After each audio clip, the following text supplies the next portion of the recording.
Сәлеметсіңдер ме балалар? 4-ші сынып әдебиеттік оқу пәні. 49-шы сабақ 4 түсті жер үсті тақырыбы. Балалар, бүгінгі сабақта өлеңдегі негізгі ойды анықтаймыз. Тапсырманың себеп-салдарлық байланысын сызба арқылы көрсететін боламыз. Әңгімеле. Бірінші тапсырма сурет бойынша жыл мезгілдері туралы әңгімеле. Балалар, мұнда суретте жылдың 4 мезгілі берілген. Бірінші суретте қыс мезгілі. Қыс мезгілінде аппақ қар жауып, жер ақ ұлпа қарға оранады. Екінші суретте көктем мезгілі. Көктем мезгілінде қыс бойы жауған қар еріп, бәйшешек шығып, ағаш бүршік жара бастайды. Содан соң жайдары жаз да келіп, ағаштарымыз жап-жасыл түске оранады. Төртінші суретте күз мезгілі. Күзде еккен егініміз пісіп, қамбамыз астыққа толады. Алтындай жарқыраған бидайды жинап алатын науқан келеді. Екінші тапсырма жыл мезгілдерін, айларын сызба арқылы бейнелеп көрсетіңдер. Балалар, бір жылда 4 жыл мезгілдері бар, әр жыл мезгілінде 3 айдан бар. Қыс мезгілінің айлары желтоқсан, қаңтар, ақпан. Көктем мезгілінің айлары наурыз, сәуір, мамыр. Жаз мезгілінің айлары маусым, шілде, тамыз айлары. Ал күз мезгілінің айлары қыркүйек, қазан, қараша айлары. Ал енді балалар, бүгінгі жаңа сабағымыздың авторымен танысайық. Мақсұт Неталиев 1934-2015 жылдар аралығында өмір сүрген. Ақын Атырау облысының Исатай ауданына қарасты Бегайдар ауылында дүниеге келген. Ақын өлеңдерінің тақырыбы алуан түрлі. Балаларға арнап жазған Кептер мен дән, көктем, күз суреті, тағы басқа өлеңдері бар. Түсініп оқы. Жаратылыс жұмбағы, үзінді.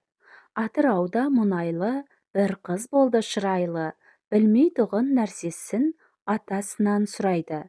Ата, деді шырайлым, тағы бір сөз сұраймын. Саябаққа барғанда қараймын жас талдарға, сыбырлайды жапырақ, оларда да жан бар ма?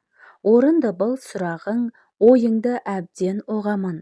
Адамнан еш аумайды, табиғаттың өзі де, даласы бар, тауы бар, бақшасы мен бауы бар. Жапырағы жайқалған жасыл орман тағы бар. Қысы жазы жауатын, жаңбыры бар, қары бар.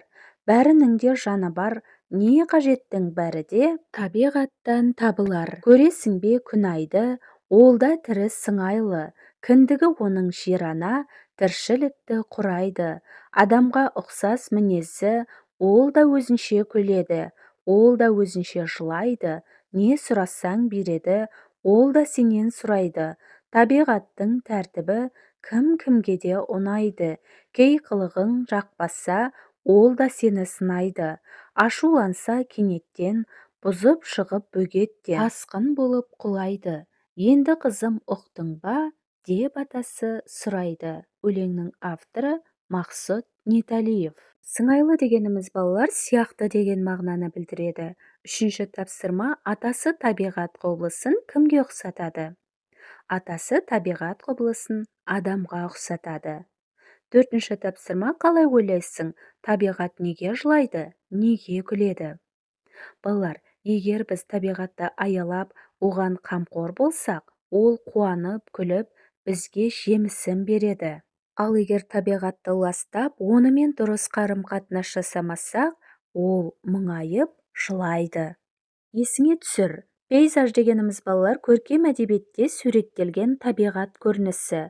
Жазушы пейзаж арқылы көбелектің қанатының дірілін, жапырақтың сыбдырын, судың сылдырын құлағымыз естіп, көзіміз көргендей әсер қалдырады. Пікіріңді айт. Бесінші тапсырма, шырайлымның сұрағына сен қалай жауап берер едің? Балалар, шырайлымның сұрағы сыбдырлайды жапырақ, оларда да жан бар ма деген еді, Шырайлымның сұрағына, өсімдіктер де тірі ағзалар, олар да тыныс алады, өсіп өнеді. Сондықтан гүлдерді жұлмай, ағаштарды сындырмай, табиғатты аялауымыз керек. Табиғат ортақ үйіміз. Біз қамқорлық жасасақ, ол да бізге мейіріммен жауап береді деп түсіндірер едім. Алтыншы тапсырма: білмеген сұрақтарыңның жауабын қайдан табуға болады? Білмеген сұрақтарыңның жауабын ғаламтордан, теледидардан немесе энциклопедиялық кітаптардан іздеп табуға болады, иә? Жетінші тапсырма: қай табиғат құбылыстарының шартты белгілері берілген? Балалар, мұнда бірінші суретте бұлтты күн, екінші суретте жауын-шашынды күн, үшінші суретте ашық түн, төртінші суретте найзағайлы күн, бесінші суретте жаңбыр тамшылары, алтыншы суретте бұлтты түн, жетінші суретте қар жауады деген шартты белгілері берілген, иә? Сегізінші тапсырма: табиғат құбылысының бір түріне шартты белгі ойлап тауып суретін сал дейді. Балалар, табиғат құбылысының тағы бір түріне желдің соғуын немесе кемпірқосақтың шығуын жатқызуымызға болады, иә? Қорытындыла. Тоғызыншы тапсырма: атасының шырайлымға айтқан сөзінен негізгі ойды тауып оқы. Балалар, өлеңдегі атасының шырайлымға айтқан негізгі ойы: қысы жазы жауатын, жаңбыры бар, қары бар, бәрінің де жаны бар, не қажеттің бәрі де табиғаттан табылар. Көресің бе күн айды, ол да тірі, сыңайлы деген бөлігі. Үйге тапсырма: жер ананың адамға ұқсастығы туралы жаз. Балалар, жер ана мен адам екеуі де тірі ағзалар, иә? Жер де адам сияқты тыныс алады, үнемі қозғалыста болады және бүкіл тіршіліктің өзегі саналады. Жер ана адамға не қажеттің бәрін береді, бірақ ол да адамнан күтім мен аялауды сұрайды. Жердің өміршеңдігі мен жойылып кетпеуі тікелей адамның іс-әрекетіне байланысты. Жер ананы қадірлеу және аялау әрбір адамның басты борышы.